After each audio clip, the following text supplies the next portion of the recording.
My apology.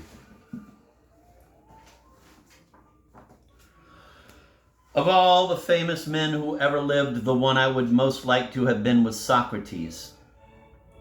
Not just because he was a great thinker, because I have been known to have some reasonably profound insights myself, although mine invariably revolve around a Swedish airline stewardess and some handcuffs. No, the great appeal for me of this wisest of all Greeks was his courage in the face of death. His decision was not to abandon his principles, but rather to give his life to prove a point. I personally am not quite as fearless about dying and will, after any untoward noise such as a car backfiring, leap directly into the arms of the person I am conversing with. In the end, Socrates' brave death gave his life authentic meaning, something my existence lacks totally, although it does possess a minimal relevance to the Internal Revenue Department. I must confess I have tried putting myself in this great philosopher's sandals many times, and no matter how often I do, I immediately wind up dozing off and having the following dream. The scene is my prison cell. I'm usually sitting alone, working out some deep problem of rational thought like, can an object be called a work of art if it can also be used to clean the stove? Presently, I am visited by Agathon and Simmias. Agathon: ah, my good friend and wise old sage, how go your days of confinement? Alan: what can one say of confinement, Agathon? Only the body may be circumscribed. My mind roams freely, unfettered by the four walls, and therefore, in truth, I ask, does confinement exist? Agathon: well, what if you want to take a walk? Alan: good question, I can't. The three of us sit in classical poses, not unlike a frieze. Finally, Agathon speaks. Agathon: I'm afraid the word is bad. You have been condemned to death. Alan: ah, it saddens me that I should cause debate in the Senate. Agathon: no debate, unanimous. Alan: really? Agathon: first ballot. Alan: I'd counted on a little more support. Simmias: the Senate is furious over your ideas for a utopian state. Alan: I guess I should never have suggested having a philosopher king. Simmias: especially when you kept pointing to yourself and clearing your throat. Alan: and yet I do not regard my executioners as evil. Agathon: nor do I.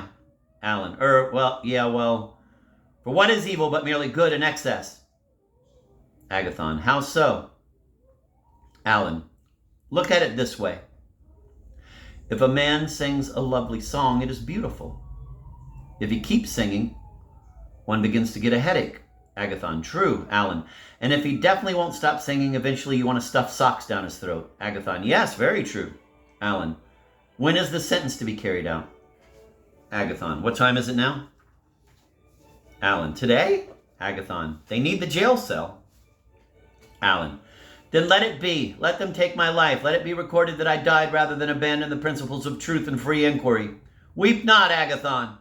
Agathon: I'm not weeping. This is an allergy. Alan: for to the man of the mind, death is not an end, but a beginning. Simmias: how so? Alan: well, now give me a minute. Simmias: take your time. Alan: it is true, Simmias, that man does not exist before he is born, is it not? Simmias: very true. Alan: nor does he exist after his death. Simmias: yes, I agree. Alan: Simmias: so? Alan: now wait a minute, I'm a little confused. You know, they only feed me lamb and it's never well cooked. Simmias: most men regard death as the final end. Consequently, they fear it. Alan: death is a state of non-being. That which is not does not exist. Therefore, death does not exist. Only truth exists. Truth and beauty. Each is interchangeable, but are aspects of themselves. What specifically did they say they had in mind for me? Agathon: hemlock. Alan, puzzled: hemlock? Agathon: you remember that black liquid that ate through your marble table? Alan: really? Agathon: just one cupful. Though they do have a backup chalice should you spill anything. Alan: I wonder if it's painful. Agathon: they asked if you would try not to make a scene. It disturbs the other prisoners. Alan: Agathon: I told everyone you would die bravely rather than renounce your principles. Alan: right. Did the concept of exile ever come up? Agathon: they stopped exiling last year. Too much red tape. Alan: right. Yeah. Troubled and distracted, but trying to remain self-possessed. So, what else is new? Agathon. Oh, I ran into Isosceles. He has a great idea for a new triangle. Alan. Right. Suddenly dropping all pretense of courage. Look, I'm going to level with you. I don't want to go. I'm too young. Agathon. But this is your chance to die for truth. Alan. Don't understand me. I'm all for truth. On the other hand, I have a lunch date in Sparta next week, and I'd hate to miss it. It's my turn to buy. You know those Spartans, they fight so easily. Simmias. Is our wisest philosopher a coward? Alan. I'm not a coward, and I'm not a hero. I'm somewhere in the middle. Simmias. A cringing vermin? Alan. That's approximately the spot. Agathon. But it was you who proved that death doesn't exist. Alan. Hey, listen. I've proved a lot of things. That's how I pay my rent. Theories and little observations. A puckish remark now and then. Occasional maxims. It beats picking olives, but let's not get carried away. Agathon. But you have proved many times that the soul is immortal. Alan. And it is. On paper. See, that's the thing about philosophy. It's not all that functional once you get out of class. Simmias.